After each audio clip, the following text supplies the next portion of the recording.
Had been a long-standing wish of mine to figure out how to convert Digimon into Mutants and Masterminds characters, but the problem was, I do not know what a Digimon's attack stat would mean to Dr. Doom, nor do I know how much a particular Digimon's HP and defense is threatened by Sonic Spin Dash.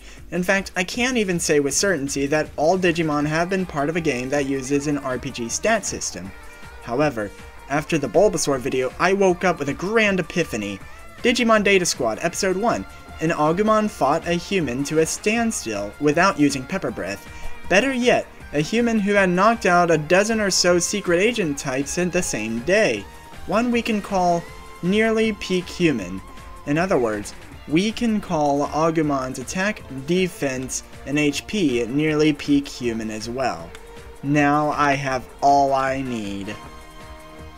Agumon PL 6. Since we're looking at Agumon as a species, we will not be assigning a motive. Digimon Lost Evolution gives Agumon a weakness to the dark element, which we can assume includes manifestations of negative thoughts and energy, shadow manipulation, and if Pokemon is any comparison, some forms of melee, or melee from certain individuals, may be included in the dark element.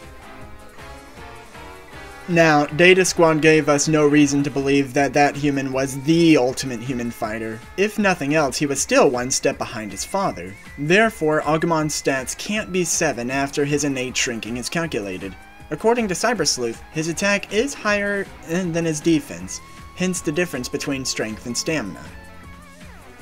Powers, look, I know you guys know how to make a fire-breathing T-Rex. Range, damage, and claws. I'm going to wait for Greymon to add the tail. Nothing against Agumon's tail, I've just never seen him use it for anything. I suppose its length and Agumon's height kinda renders the tail inefficient for smacking people with it. Skills, it knows how to fight, and it's good to keep track of how intimidation and stealth are affected by shrinking. Rookie Digimon are fairly cute and cuddly, so Attractive 1 will make sense for most of them. If you want to lean into its T-Rex origins, add some good perception and tracking. Greymon PL 8. Its elemental weakness is replaced by Earth, and according to Digimon World, it is susceptible to cold conditions. I don't know if that's just a circumstance penalty, or if it just starts slowly dying if someone turns the thermostat too far down.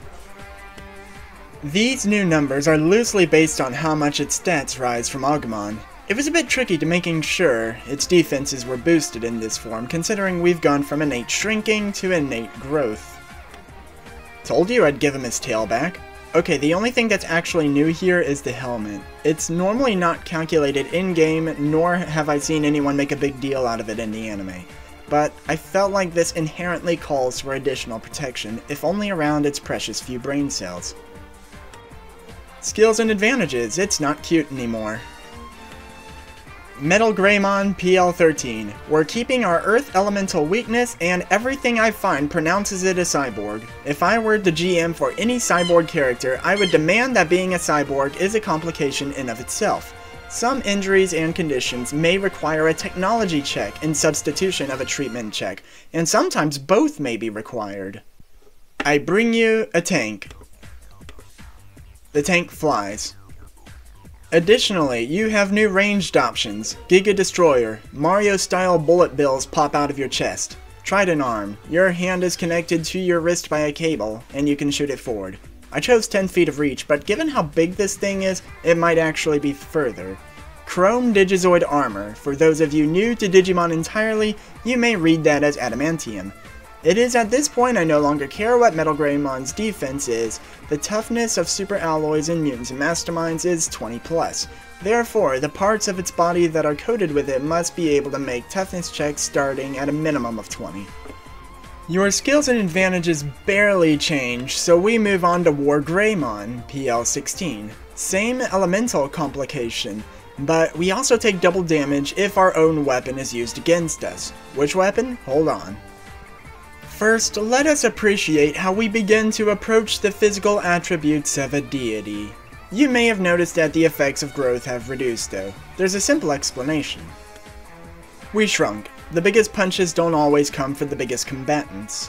I felt it was appropriate to boost flight speed, and our new big move is Terra Force. According to Cyber Sleuth, this move is actually less powerful than Giga Destroyer, but it's supposed to be the ultimate move of a Mega level Digimon. I met myself halfway on these facts and left the power the same and added Area 2. This is something multiple targets can get caught in. It should be noted that this is essentially Goku Spirit Bomb, so whether you want to consider this heat damage or ki is up to you. Chrome Digizoid Armor, now complete. Brave Shield, another Chrome Digizoid wall to break through before you can even get to Wargreymon himself. Dramon Destroyers, it is only thanks to the Death Battle series I know these to do double damage against draconic foes. However, they're apparently removable. Multiple sources state that having these on hand puts Wargreymon's life at risk. This leads to the question of if Wargreymon is draconic himself, that could go either way, or if the Dramon Destroyers are forged with the earth element. Or neither! Greyfire, a little lower on power because honestly it does not sound all that impressive. At least it has a ranged attack that doesn't one-shot a city block though. One last look at the nearly unchanging skills and advantages. At this point though, all-out attack or accurate attack might be appropriate. Before you take your leave, I'd like to propose some custom rules for Digivolution. Add the Complications relationship and power loss. A Digimon's human partner is typically their BFF, but also their battery. If that cheerleader dies, a Digimon can no longer digivolve normally, except perhaps by aging over many years. Digimon without human partners reached Megaform somehow. Furthermore, charge your players a hero point for digivolving past the power level of their opponent, maybe for digivolving at all. There should be no reason for the player to go into God mode over a Goomba.